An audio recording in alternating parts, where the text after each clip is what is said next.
What's going on, guys? BossHoppy6 here, back to another video, and today I'm here to do my first AEW Dynamite of the year, my review of the year. We are live from Seattle, Washington, home of the Seattle Mariners, Seattle Seahawks, all those great, once great players and teams and all that stuff. And if you guys do realize there's a little bit of a green light in the background, that's because my LED lights are on. Hooray! Color! That's a good thing, I guess.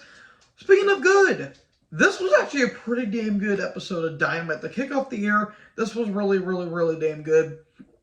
And I do want to give a quick shout out to at John Rutland and his good friend Roxy. I do follow on Twitter, by the way, at Reborn Again and Roxelle Gould. You guys are great.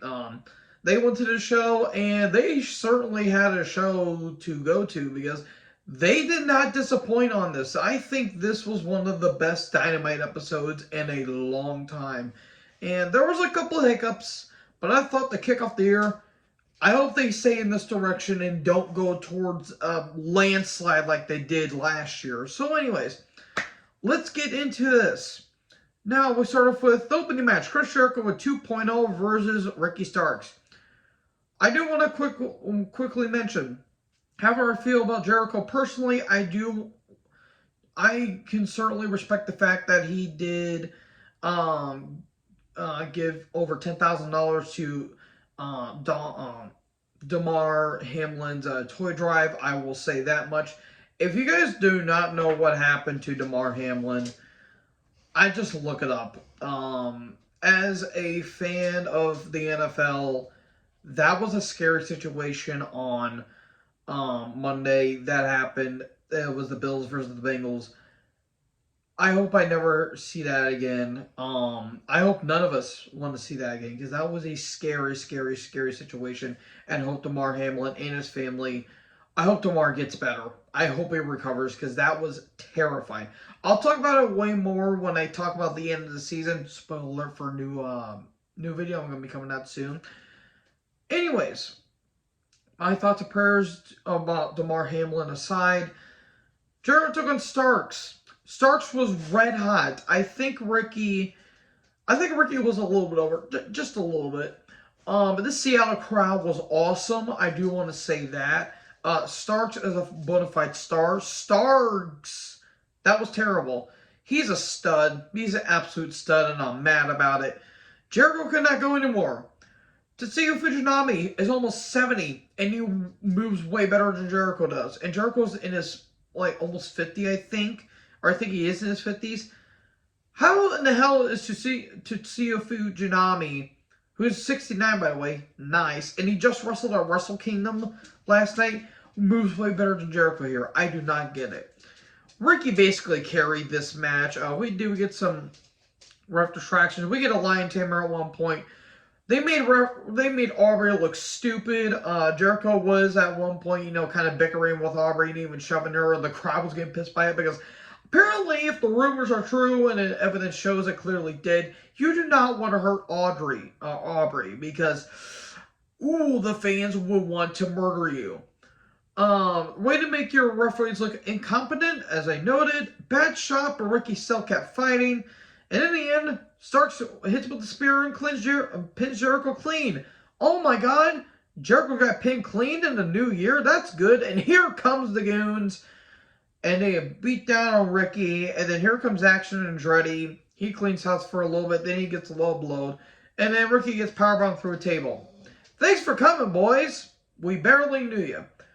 Way to establish Ricky by basically undoing all of his good stuff. Off to a smart start there, Khan. Yeah, that crowd was not happy about that. So here comes the horseman himself, Hangman Adam Page. He comes down, and Schiavone's in the ring as well, and they talk about Moxley, and Page says he's not clear to compete, but when he says, I will beat Moxley, and I will knock your dick in the dirt. That was kind of funny, I'm not going to lie. I didn't know what he said at first, and I'm like, that's what I thought he said. Anyways, here comes Mox. Wild thing you make Seattle sing. Just to clarify on how electric this crowd was throughout tonight. Electric boogie woogie woogie. And Mox and Mike wasn't working a couple times, which was kind of funny. And Moxley was cutting some good stuff. And Paige talks about how Moxley about ending his career. I've got Two in the Chamber with your name on it. Screeching Kurt Cobain noises. I'm going to hell for that, and I don't care. And Moxley says, once I'll knock you down, I'll make sure you'll never get back up. This was some really good stuff. They're having a match next week. This is one of Hangman's better promos, and this is one of Moxley's better promos, too. This was overall good stuff. I cannot do justice on how great this was. This was really good stuff. Then we get a Joe and a Darby Allin video package. They're having a main event match tonight for the TNT title.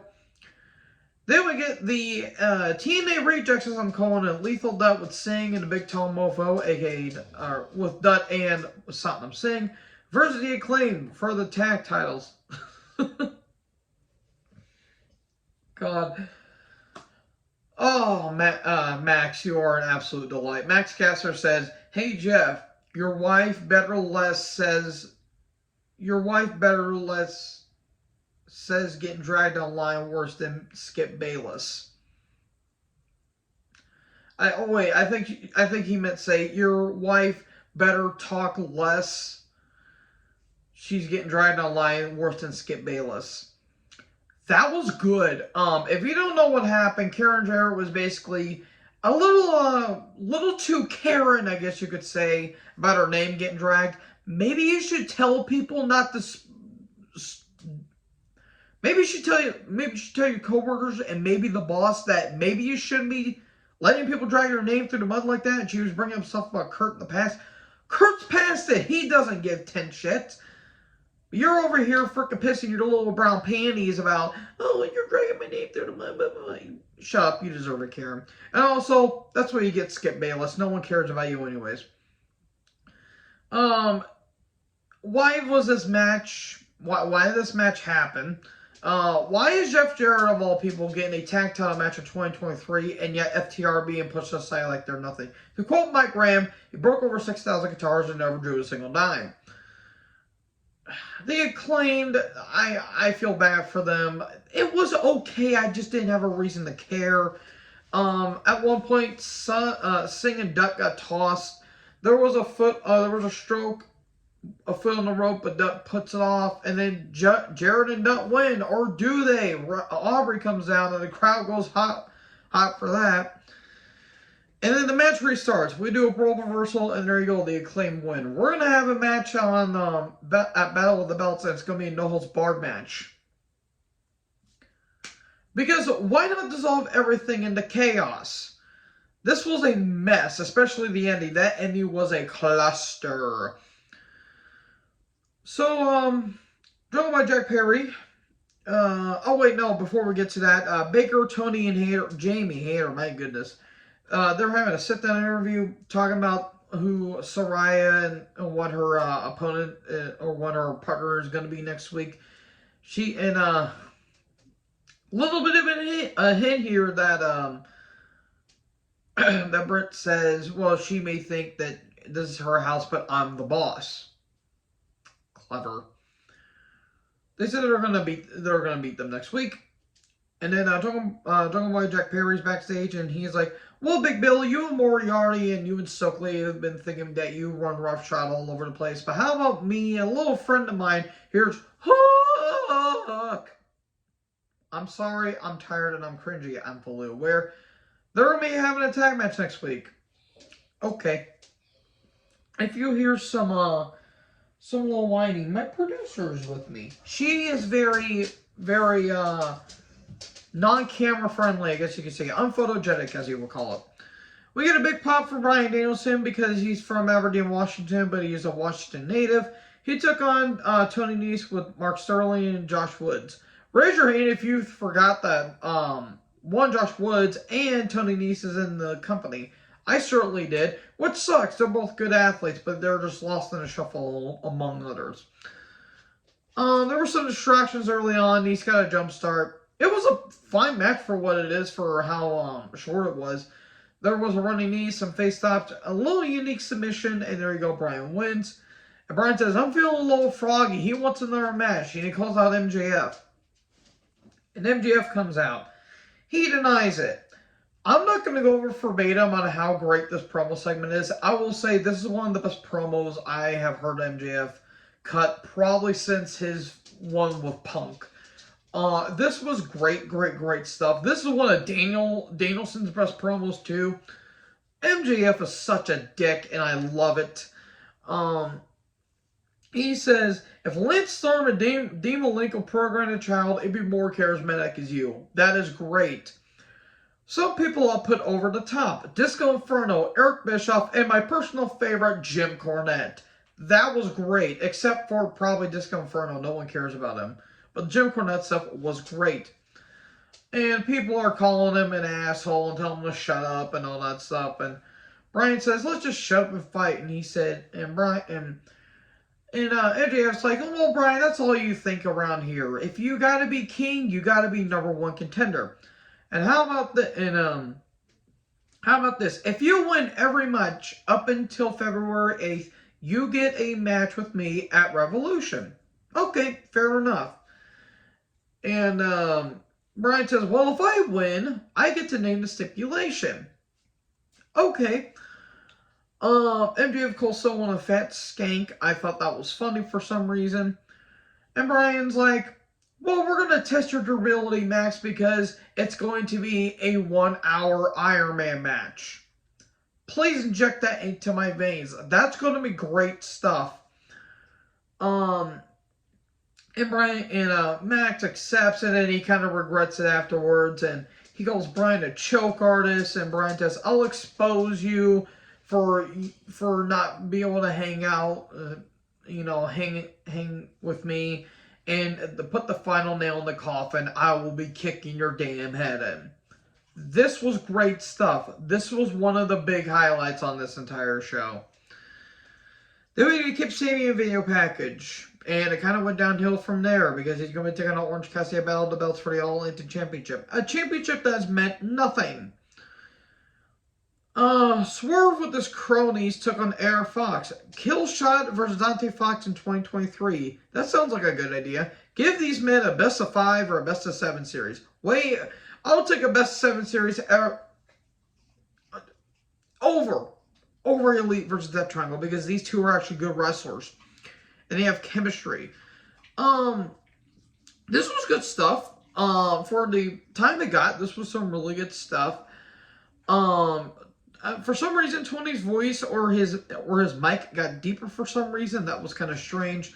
There was some brutal Death Valley Driver on the apron. And in the end, Swerve stomp and Swerve wins. There you go. Please give me a best of 5 or a best of 7 with these men, please. I just shut up and take my money. So Sheeta Storm and the good old Slinky Neck Saraya and Renee are having an interview. I wonder if Saraya wanted to defend the Andrew Tate allegations. Just saying. Anyways, what is her partner going to be? Well, she picked Storm, and Saraya or Sheeta looked a little bit upset. Possible heel turn? Could be. Then the Guns come down in funeral suits. I do not know why, but Austin in a trench coat and slippers was appealing to me. This was... I didn't get that. I understand what they were doing, but this was filler in my opinion, and I still barely know her. It's an FTR eulogy. The FTR, by the way, they just got done wrestling at Wrestle Kingdom. They dropped the titles to, Hiroki Goto and Yoshihashi Bishamon. I think that's what they're called. So they dropped the IWGP tag titles to them. I think FTR are going to be on their way out soon. If not, then I'll be shocked. And they, talked about how they lost all of that in 10 minutes, basically. I understand what they were trying to do. This just didn't really do anything for me. And then FTR's music hits, but it's a troll. Top Guns out. Okay, that was kind of clever, not going to lie. Then we get Elite versus Death Triangle video package. They're having a ladder match. Oh, boy. Be still my beating apathy boner. Speaking of things that the crowd did not care about, I feel like after the MJF and the Bryan Danielson promo, it kind of just went downhill from here. I thought Swerve and Fox was a good match, but I felt like the crowd was a little bit out of it. I think after that, the show kind of tanked until the main event. So Kiera Hogan and Sky Blue, who looks like Cora Jade for some reason, and I cannot unsee it, took on Red Velvet and Jade with Layla Gray. My goodness. I'm glad the women got time, but I'm sorry, this match did nothing for me. Jade looks like $1,000,000, but don't put her in a match more than 3 minutes. I feel like Red Velvet's going to land on her neck one of these days, and it's going to look bad. Kiera Hogan, I'm sorry, I don't really have a lot of interest in. I mean, she was fun in Impact, but I don't find her any interesting here. Sky Blue has a pretty big future. And then again, pump kick, and there you go. And it looks like there's tension between Jade and the baddies. So, okay, Jade's going to be taking on Sky Blue at Battle of the Belts. Then Renee and the TNA Rejects are backstage, and they talk about the No Holds Barred match are going to be happening. Okay. And then we got a Rampage Battle of the Belts and a Dynamite card rundown. Now here comes Darby. And then Nick Wayne's in the crowd. Good. I hope he really gets a bright future. I'm somehow older than him, and he's a lot more athletic than me. Which goes to show you how non-athletic I am. I used to play sports. Used to. I did play soccer, golf, baseball, and football. Even though I look like I'm a football player, or I'm built like one. But anyways, enough about my lack of athleticism aside. Joe comes down, he kind of attacks Nick, and Darby to the save. They brought to the stage, and then Darby just gets a ladder, and then he dives onto Joe because why wouldn't you? And Darby kind of tweaks his knee on it. Does Darby not want to live till he's 35? Then we get to the ring, and then it looks like Darby urinocking himself on the steps. Ouch. Joe works on the knee. It was a big big man.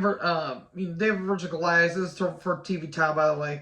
Joe was sweating like a faucet. I don't know how a faucet sweats, but that's how badly Joe was sweating. It was like a fountain, for God's sake.